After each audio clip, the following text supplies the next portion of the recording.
साल 1969 गुजरात में एक 24 साल का लड़का साइकिल से घर घर जाके अपना येलो डिटर्जेंट पाउडर बेचना शुरू करता है। आगे चल के यही पाउडर निरमा के नाम से इंडिया का नंबर 1 डिटर्जेंट ब्रांड बन जाता है। लेकिन फिर आखिर ऐसा क्या हुआ कि इसी निरमा की सेल्स अचानक गिरने लगती हैं और अल्टीमेटली इसका कंप्लीट डाउनफॉल हो जाता है।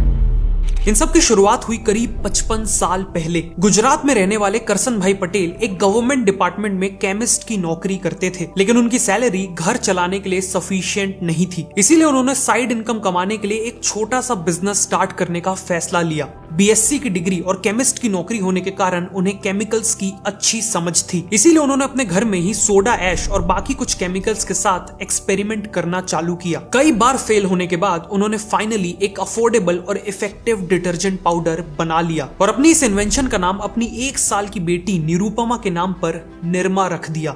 उन्होंने सिंपल प्लास्टिक पैकेट्स में पाउडर को पैक किया और अगले ही दिन से साइकिल पे घर घर जाके उसे बेचने लगे। उस समय ज्यादातर मिडिल और लोअर क्लास में आने वाले लोग कपड़े धोने के लिए लॉन्ड्री सोप यूज किया करते थे। येलो कलर का ये लॉन्ड्री सोप काफी सस्ता तो पड़ता था, लेकिन हार्ड स्टेन्स यानी जिद्दी दागों को क्लीन नहीं कर पाता था। वहीं दूसरी तरफ अपर क्लास लोग डिटर्जेंट पाउडर का इस्तेमाल करते थे, जो इंडिया के हार्ड वाटर में भी अच्छे से काम करता था और हर तरह के दाग हटाने के लिए इफेक्टिव था। डिटर्जेंट पाउडर के मार्केट को हिंदुस्तान लीवर लिमिटेड यानी HLL का सर्फ डोमिनेट करता था, लेकिन इसका प्राइस था 15 रुपए पर केजी, जिस कारण मिडिल क्लास और लोअर क्लास इसे अफोर्ड नहीं कर सकते थे। इसीलिए यहाँ एक अपॉर्चुनिटी देखते हुए करसन भाई ने निरमा को केवल 3.5 रुपए पर किलो में बेचना चालू किया। मतलब लोगों को पहली बार लॉन्ड्री सोप के प्राइस पे डिटर्जेंट पाउडर मिलने वाला था, जिस कारण कुछ ही टाइम में निरमा बहुत पॉपुलर हो गया और करसन भाई दिन का 200 किलो डिटर्जेंट पाउडर बेचने लगे। जब डिमांड और भी ज्यादा बढ़ने लगी तो करसन भाई ने अहमदाबाद के पास सरसपुर में एक छोटा सा शेड लगवा लिया और प्रोडक्शन के लिए लेबर हायर करने लगे। साथ में उन्होंने अपनी पैकेजिंग को भी इम्प्रूव किया और इसमें निरमा गर्ल को ऐड किया, जो आगे चल के इंडिया की one of the most recognised brand mascot बन गई। करसन भाई का अगला टारगेट था डिस्ट्रीब्यूशन को इम्प्रूव करना। उस समय केवल अहमदाबाद में 2000 से ज्यादा रिटेलर्स थे और ग्रो करने के लिए उन्हें इन दुकानों में निरमा को अवेलेबल करवाना था। लेकिन एक नया ब्रांड होने के कारण कई रिटेलर्स निरमा को अपनी शॉप में जगह नहीं देना चाहते थे। इससे डील करने के लिए करसन भाई ने एक कमाल की स्ट्रेटजी अपनाई। उन्होंने कुछ फीमेल्स को हायर किया और उन्हें एक एक करके रिटेलर्स के यहाँ जाके निरमा खरीदने को कहा। इससे रिटेलर्स को लगने लगा कि निरमा वॉशिंग पाउडर की डिमांड बहुत अच्छी है और डिमांड न पूरी करने के कारण उन्हें लॉस हो रहा है। इसीलिए उन्होंने खुद ही करसन भाई को कांटेक्ट करके निरमा को अपनी शॉप में रखना चालू कर दिया। देखते ही देखते निरमा अहमदाबाद और आसपास के सभी गांव में नंबर 1 डिटर्जेंट पाउडर बन गया और अब टाइम आ चुका था पूरे गुजरात में एक्सपैंड करने का। करसन भाई को पता था कि अगर उन्हें गुजरात में और इवन पूरे इंडिया में सर्फ जैसे ब्रांड्स को बीट करना है तो उनका केवल एक मेन एडवांटेज था, निरमा का सस्ता प्राइस, और वो अपने प्राइस को किसी भी हाल में बढ़ने नहीं देना चाहते थे। इसीलिए उन्होंने एक्सपेंशन के दौरान भी निरमा के फॉर्मूला को शुरुआत की ही तरह सिंपल रखा। निरमा में 65% तो केवल सोडा ऐश रहता था, जो गुजरात में लोकली सस्ते में मिल जाता था। सर्फ के मुकाबले इसमें केवल आधा एक्टिव डिटर्जेंट होता था और फाइनली ना कोई व्हाइटनर होता था और ना ही कोई परफ्यूम्स। इसके अलावा प्रोडक्शन बढ़ाने के लिए करसन भाई ने शुरुआत में बड़ी बड़ी फैक्ट्रीज नहीं डाली, बल्कि अलग अलग गांव में शेड्स लगवाने लगे। जहां सर्फ की मैन्युफैक्चरिंग में महंगी मशीनें और इलेक्ट्रिसिटी का यूज होता था, वहीं निरमा का प्रोडक्शन पूरी तरह मैनुअल लेबर्स करते थे, जो काफी कॉस्ट इफेक्टिव था। और गवर्नमेंट की स्कीम के चलते बिना इलेक्ट्रिसिटी के ऑपरेट करने के कारण उन्हें 15% का एक्साइज ड्यूटी पे रिबेट भी मिलती थी। फाइनली सर्फ को कस्टमर तक पहुंचने के लिए 4 स्टेजेस से गुजरना पड़ता था, वहीं निरमा केवल 3 स्टेजेस में ही कस्टमर तक पहुंच जाता था। इस डायरेक्ट सिस्टम से न केवल कॉस्ट कम होता था बल्कि स्पीड भी बढ़ती थी। इन सब के चलते निरमा का प्राइस हमेशा कंट्रोल में रहा और इसीलिए 1975 तक वो पूरे गुजरात में एक्सपैंड कर चुके थे। गुजरात के बाद अब करसन भाई पूरे इंडिया में एक्सपैंड करना चाहते थे और वो भी बहुत तेजी से। इसीलिए उन्होंने अपना सबसे पहला एड कैंपेन लॉन्च करने का फैसला किया। 1975 में ऑल इंडिया रेडियो में पहली बार प्ले हुआ निरमा का जिंगल सबकी पसंद निरमा। निरमा को पता था कि इंडियंस ज्यादा फोम यानी ज्यादा झाग प्रोड्यूस करने वाले डिटर्जेंट को ही बेटर मानते हैं, इसीलिए इस एड में थोड़ा सा पाउडर और झाग ढेर सारा इस लाइन को ऐड किया गया। साथ में कम कीमत में अधिक सफेदी, इस प्रॉमिस ने भी कंज्यूमर्स को अट्रैक्ट किया। फाइनली इस जिंगल की लिरिक्स और ट्यून काफी मेमोरेबल थी, जिस कारण बहुत जल्द निरमा के ब्रांड ने कंज्यूमर्स के माइंड शेयर को कैप्चर कर लिया। 1982 में निरमा ने इसी जिंगल के साथ अपना पहला टीवी एड भी लॉन्च किया, जिसमें उन्होंने अपनी आइकॉनिक डांसिंग गर्ल मैस्कॉट को फीचर किया। रेडियो एड की तरह ये एड भी काफी सक्सेसफुल रहा।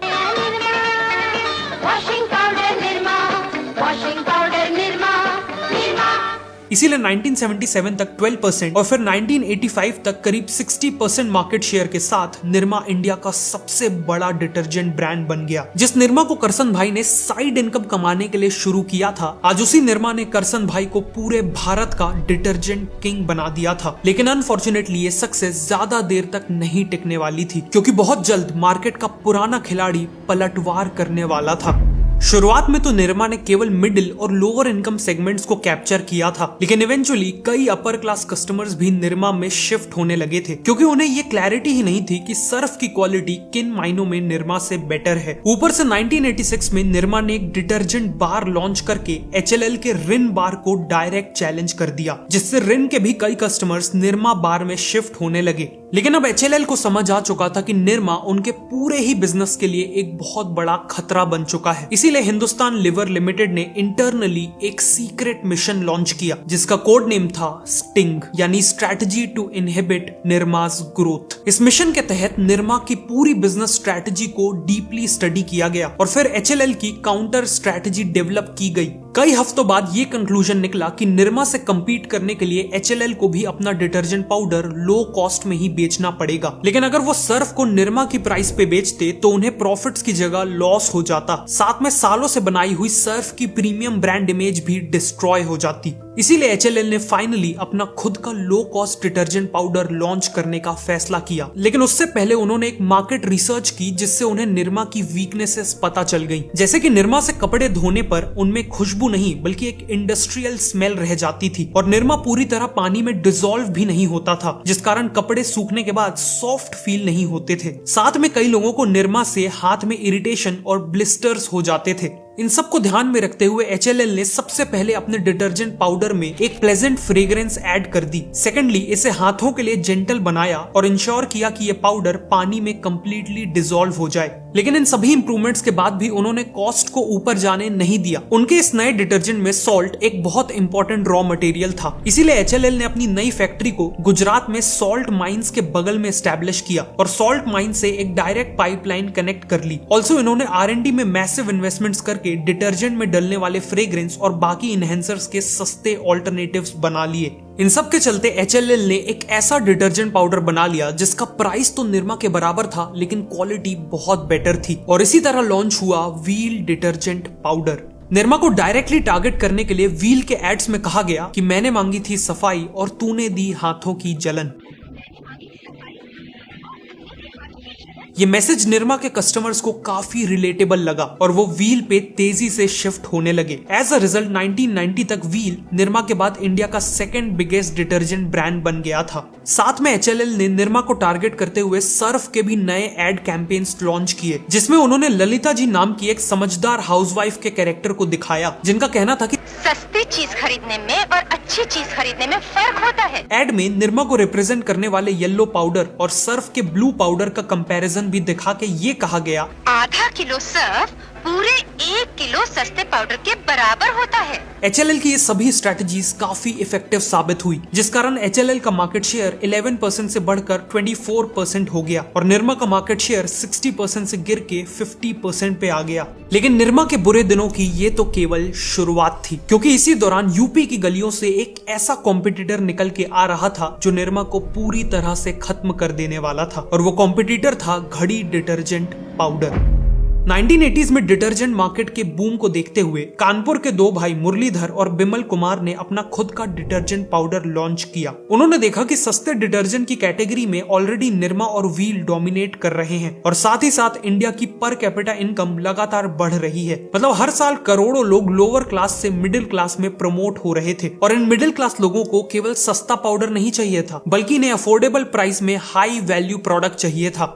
इसी के साथ इन्होंने लॉन्च किया घड़ी डिटर्जेंट पाउडर, जिसकी क्वालिटी न केवल निरमा से बेटर थी बल्कि इसका प्राइस भी निरमा से 10% ज्यादा था, जिस कारण कस्टमर्स ऑटोमेटिकली घड़ी को बेटर क्वालिटी वाला डिटर्जेंट मानने लगे। और इस 10% एक्स्ट्रा प्राइस के चलते घड़ी ने अपने डीलर्स और रिटेलर्स को कंपटीशन से ज्यादा कमीशन दिया, जिस कारण ये रिटेलर्स कस्टमर्स को सबसे पहले घड़ी डिटर्जेंट रिकमेंड करने लगे और सेल्स ऑर्गेनिकली बढ़ने लगी। डिस्ट्रीब्यूशन कॉस्ट को कम रखने के लिए घड़ी ने 200 किलोमीटर मैन्युफैक्चरिंग मॉडल अपनाया, जिसमें वो हर इंपॉर्टेंट मार्केट के 200 किलोमीटर के रेडियस में अपना स्मॉल मैन्युफैक्चरिंग प्लांट या डिपो सेटअप करने लगे। इससे घड़ी का स्टॉक हमेशा हर एक दुकान में अवेलेबल रहता था और शिपिंग में भी पैसे बचते थे। फाइनली घड़ी ने अपने एड कैंपेन्स में एक ऐसा जिंगल यूज किया जिसने कस्टमर्स को मैग्नेट की तरह खींच लिया, और वो जिंगल था, इन्हीं स्ट्रेटेजीज के चलते घड़ी आगे चल के इंडिया का नंबर 1 डिटर्जेंट ब्रांड बनने वाला था।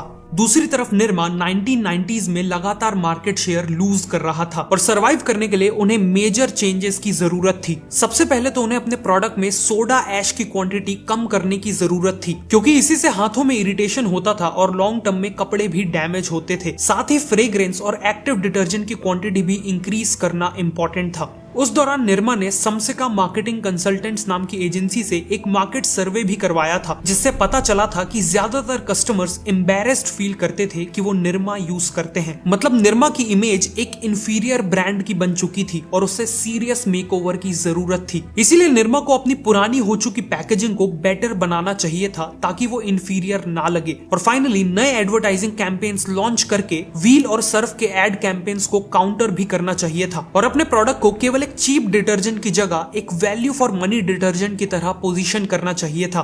लेकिन निरमा ने इनमें से कुछ भी नहीं किया। अपने कोर प्रोडक्ट पे फोकस करने की जगह उन्होंने सर्फ को बीट करने के लिए प्रीमियम डिटर्जेंट मार्केट में एंट्री ले ली, जिससे सिचुएशन और बिगड़ गई। मिड 1990s में उन्होंने अपना निरमा ब्लू पाउडर लॉन्च किया, लेकिन इस समय तक प्रीमियम डिटर्जेंट मार्केट में केवल सर्फ नहीं बल्कि एरियल भी अपने पैर जमा चुका था और इन दोनों के कंपैरिजन में निरमा ब्लू ने कुछ भी नया और बेटर ऑफर नहीं किया था। लेकिन प्रोडक्ट से भी ज्यादा निरमा ब्लू का परसेप्शन खराब था। जहां HLL ने जानबूझ के अपने प्रीमियम डिटर्जेंट और अफोर्डेबल डिटर्जेंट का नाम बिल्कुल अलग रखा था, वहीं निरमा के प्रीमियम डिटर्जेंट के नाम में भी निरमा इंक्लूडेड था, जिस कारण कस्टमर्स इसे भी एक इंफीरियर प्रोडक्ट की तरह ही परसीव करने लगे और निरमा ब्लू भी कुछ ही सालों में फेल हो गया।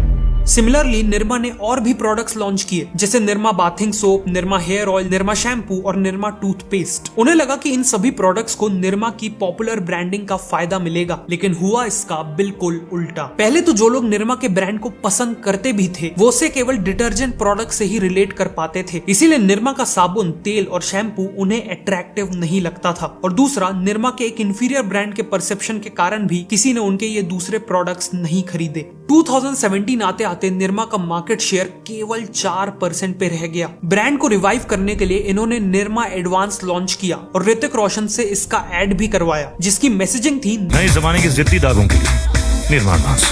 लेकिन कंज्यूमर्स ने डिटर्जेंट के एड में ऋतिक रोशन से कनेक्ट ही नहीं किया और नए जमाने के जिद्दी दागों से निरमा क्या कहना चाहता था ये भी क्लियर नहीं था। फॉर्चुनेटली निरमा ने टाइम रहते सोडा ऐश मैन्युफैक्चरिंग, सीमेंट और एजुकेशन जैसे सेक्टर्स में डाइवर्सिफाई कर लिया था, जिससे एज अ कंपनी वो आज भी काफी पैसे कमाते हैं। लेकिन वो डिटर्जेंट बिजनेस जिससे इन सब की शुरुआत हुई वो आज काफी हद तक डिक्लाइन हो चुका है।